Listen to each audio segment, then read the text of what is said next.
Bismillahirrahmanirrahim. Assalamualaikum warahmatullahi wabarakatuh. Ya, kita lanjutkan ya bagian lecture 3B, bagian akhir terkait partikel di dalam kotak. Ya, sebelumnya kita sudah mendiskusikan bagaimana kita menurunkan, kita mendapat, bukan menurunkan ya, partikel persamaan Schrödinger dan kita gunakan untuk partikel kuantum kita yang merupakan superposisi dari banyak gelombang. Ya.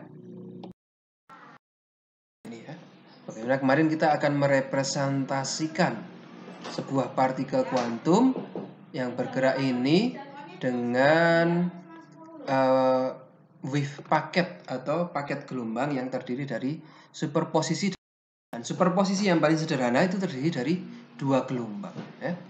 Contohnya dalam tali atau senar. Ya. Anda bermain gitar, senar, ada gelombang berdiri atau gelombang diam. Ya. Ini kan superposisi dari senar yang dipetik dari dua ya, gelombang yang bergerak ke arah sana dan gelombang bergerak ke arah sebaliknya yang dia bersuperposisi. Jadi ada tempat di mana dia nol, ada tempat di mana dia maksimum ya. Ini juga sama, partikel di dalam kotak potensial satu dimensi ya. Contohnya partikel yang berada di dalam satu kotak potensial. Jadi saya punya kotak potensial. Di dalam kotak ini energi potensialnya 0 ketika partikel berada di dalam kotak. Antara 0 sampai L ini energi potensialnya 0. Ketika di luar kotak potensialnya tak terhingga ya. Contohnya pada sebuah elektron misalnya mengalir di dalam kawat ya. Nah, ini udara. Nah, elektron dia cuma bisa bergerak di sini saja ya, di konduktornya ini. Karena ini udara insulator. Kita perlu potensial tak terhingga ya. Perlu melepaskan elektron dari ikatan atom supaya dia bisa bergerak di luar kotak. Ini juga sama ya. Contohnya seperti itu. Nah, fungsi gelombang partikel ini dapat disusun sebagai superposisi antara dua gelombang ya. Satu yang bergerak ke arah sumbu X positif, satunya lagi bergerak ke arah sumbu X negatif ya. Oke, kita punya persamaan gelombang berdiri, gelombang diam pada sebuah senar. Yang mana dia superposisi dari dua buah gelombang. Dia harus memiliki memenuhi persamaan Schrödinger seperti ini ya.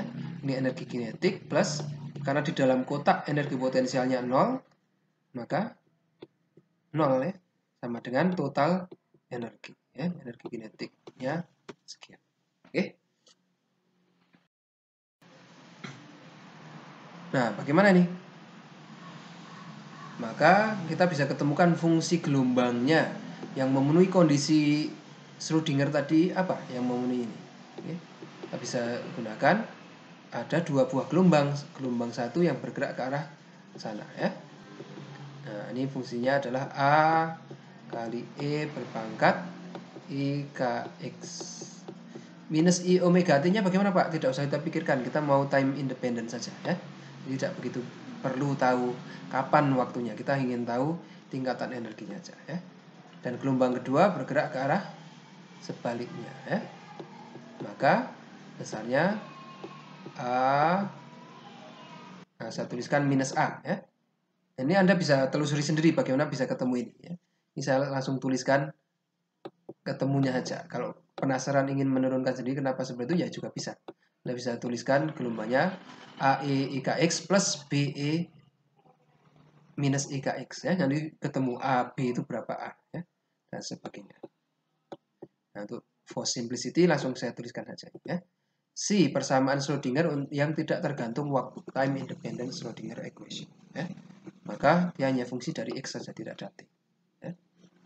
Oke, sekarang kita punya kondisi batas ya. Batas di sini. Di sini harusnya C-nya adalah 0 ketika di ujung sini ya. Kenapa? Supaya continuous. Kalau dia ini kan open, kalau tidak 0. Nah, misalnya seperti ini. Kan tidak bisa ya. Gelombangnya tidak akan terpantulkan seperti kita belajar di suara. Ya, kalau ini pipa ini tertutup, maka harus 0 di ujungnya ya. Nah, harus 0 seperti misalnya. Oke. Maka kondisinya saat X sama dengan 0, Si juga harus 0. Ya. Nah, berarti kita dapatkan berapa? X sama dengan 0. Ini A minus A sama dengan 0. Oke ya. Nah, yang kedua, saat X sama dengan L, maka kita tuliskan X-nya kita ganti dengan L. Dengan L. Ini Si-nya juga harus sama dengan 0. Ya. Bagaimana yang memungkinkan agar Si-nya menjadi 0? Ya, kita jabarkan lagi. E berpangkat IKX ini menjadi cos X ditambah I sin X. Ya. Maka yang di dalam sin atau di dalam cos, kita pakai sin. Ya. Sin KX. Ya.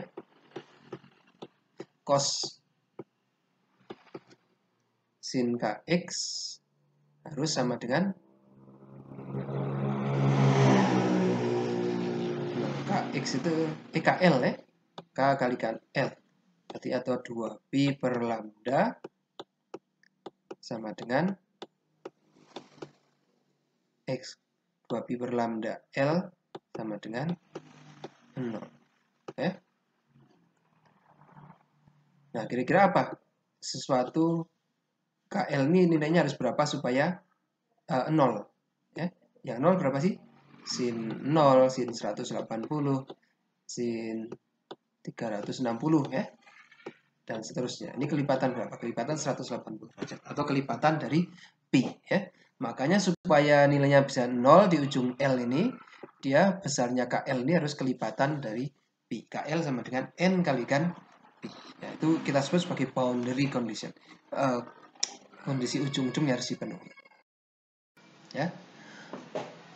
Oke, maka tingkatan energi pada partikel di dalam kotak adalah tadi E-nya hanya energi kinetik ya. Kenapa energi kinetik saja? Karena potensialnya sama dengan 0 di dalam kotak. Kebalik ini K ya. K plus U sama dengan E.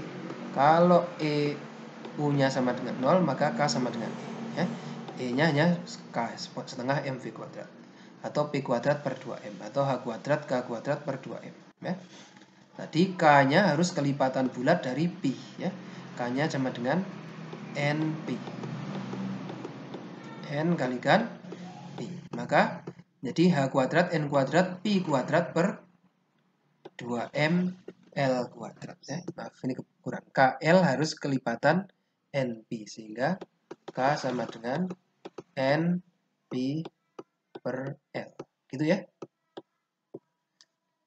Maka energinya ini.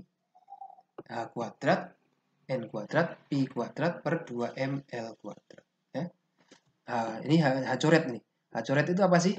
H coret itu H per 2Pi. Ya.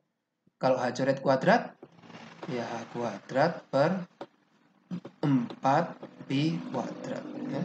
Nah, di sini ada Pi kuadrat dan Pi kuadrat kita bisa coret. Di sini 2 kalikan 4 menjadi 8. Ya.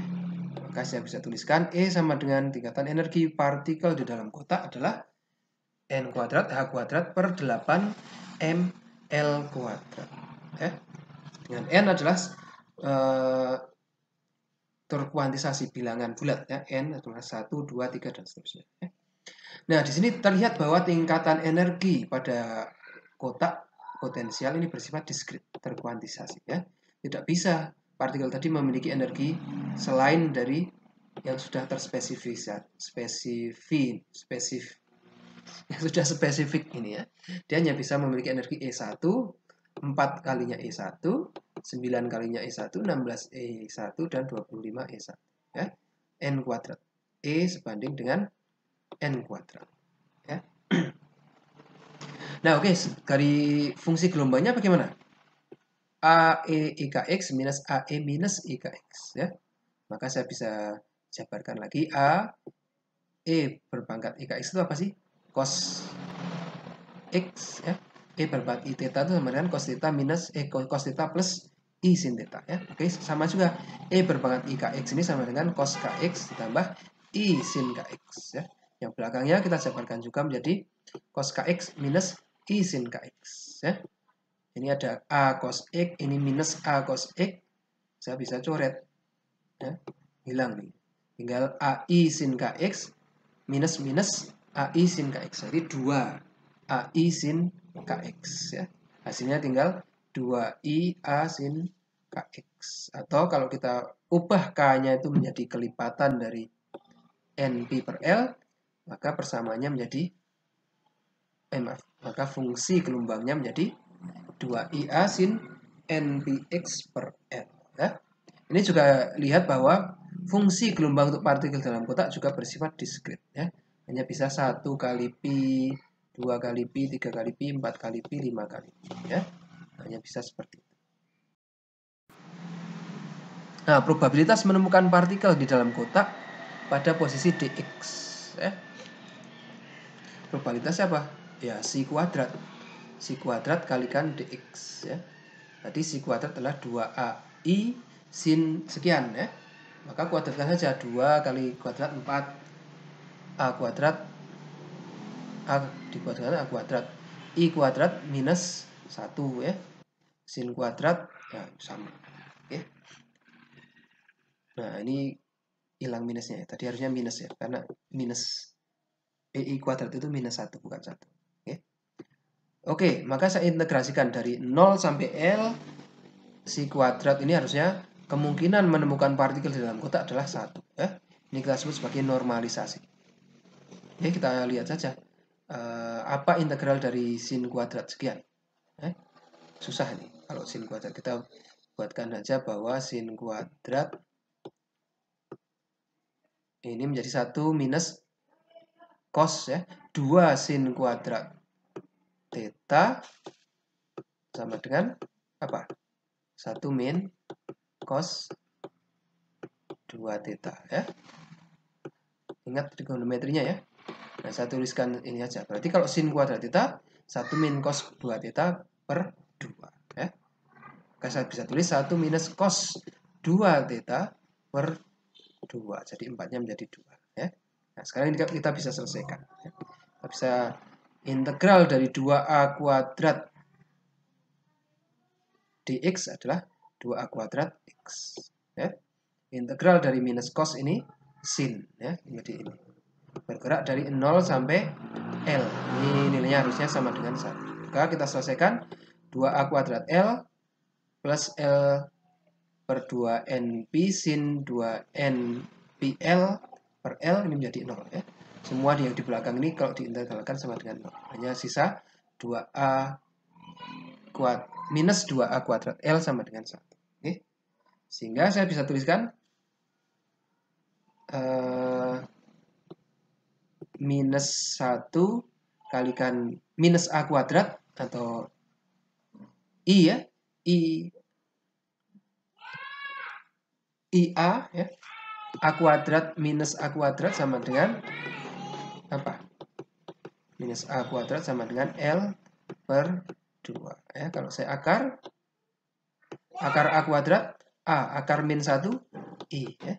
IA sama dengan L 1 per 2L. Oh, kebaliknya 1 per 2L ya. 1 per 2L. Maka kita bisa masukkan ke persamaan awalnya tadi ya. Ya kan C-nya berapa? 2 I A kalikan sin sekian ya. Sin apa itu dalamnya. Ya. Maka IA ini saya bisa tuliskan menjadi apa? 1 per 2L ya. 1 per 2L akar kalikan 2. Berapa nih? 2 kalikan 2-nya bisa masuk dalam kurung dalam akar menjadi 4 ya. 4 per 2L menjadi akar 2 per L ya. Maka besarnya fluktuasinya amplitudenya adalah 2 per L kalikan sin NPX per L ya. Ini partikel di dalam kotak. Fungsi gelombang untuk partikel di dalam kotak. Nah, untuk apa sih Pak fungsi gelombang partikel dalam kotak satu dimensi itu ada tidak? Ya ada. Ini biasanya untuk mengaproksimasi. Ini contohnya di molekul kimia ya, yang terkenal ini beta karoten. Ya, ada elektron terkonjugasi. Ada 11 elektron, 11 ikatan pi konjugasi ya. Ini bisa kita modelkan sebagai satu dimensi karena elektron hanya bisa bergerak di satu dimensi sana ya. Bolak-balik. Nah, tingkatan energinya bagaimana ya? Fenomena warna pada senyawa organik konjugasi itu sebagai kromofor dapat dimodelkan dengan prinsip partikel dalam kotak satu dimensi ya.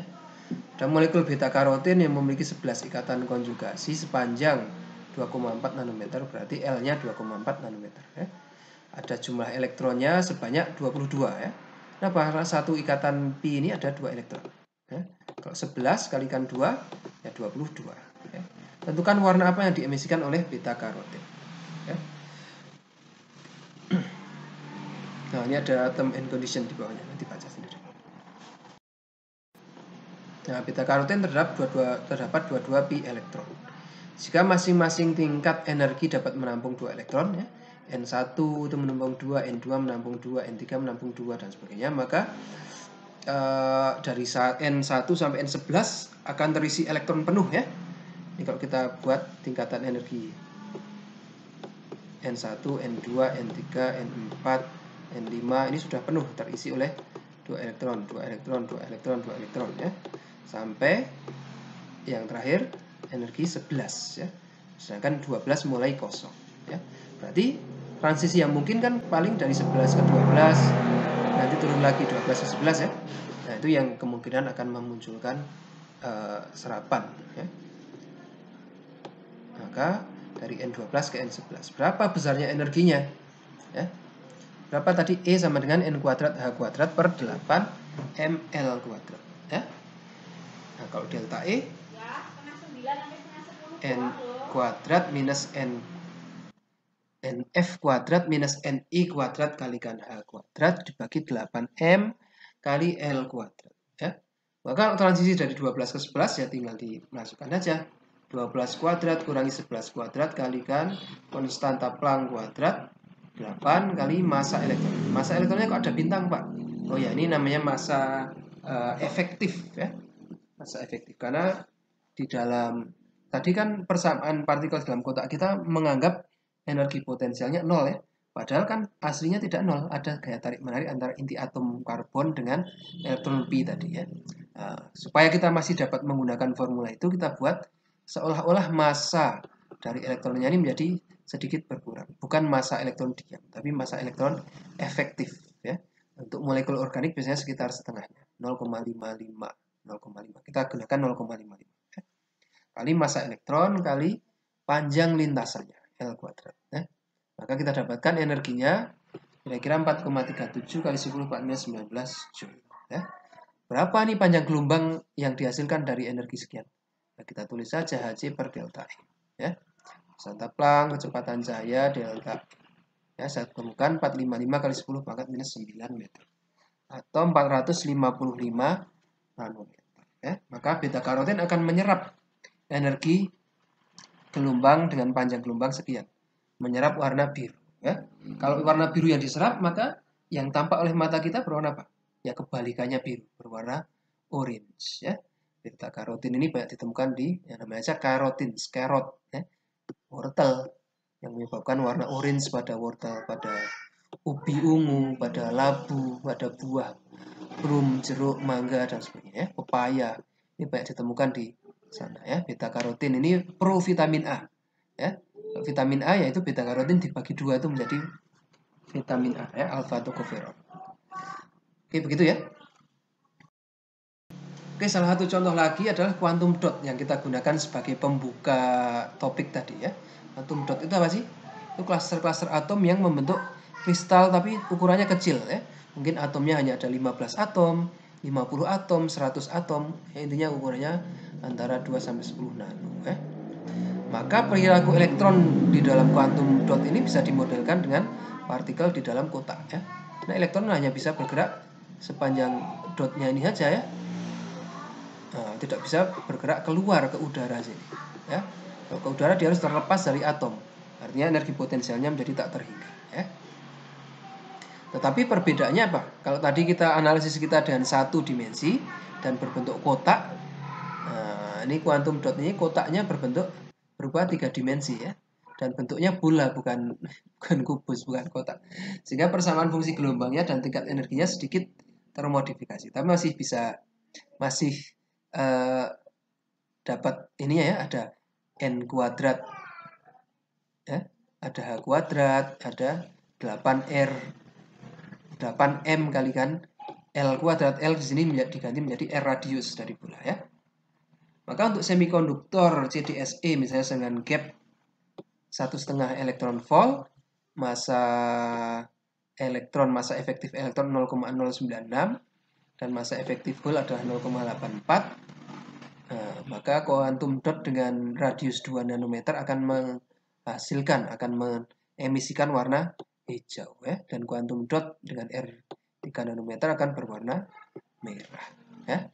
Ini sebagai aplikasi untuk di industri. Quantum dot itu apa, Pak? Ya sekarang lihat TV ini sekarang layar LCD-nya bukan lagi LED atau OLED, tapi sudah menjadi quantum dot ya. Kenapa?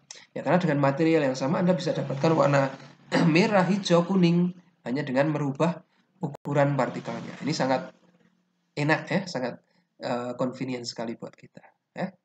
Salah satunya untuk itu. Oke, kita cukupkan pertemuannya dengan hamdalah bersama-sama. Alhamdulillahirabbil alamin. Assalamualaikum warahmatullahi wabarakatuh.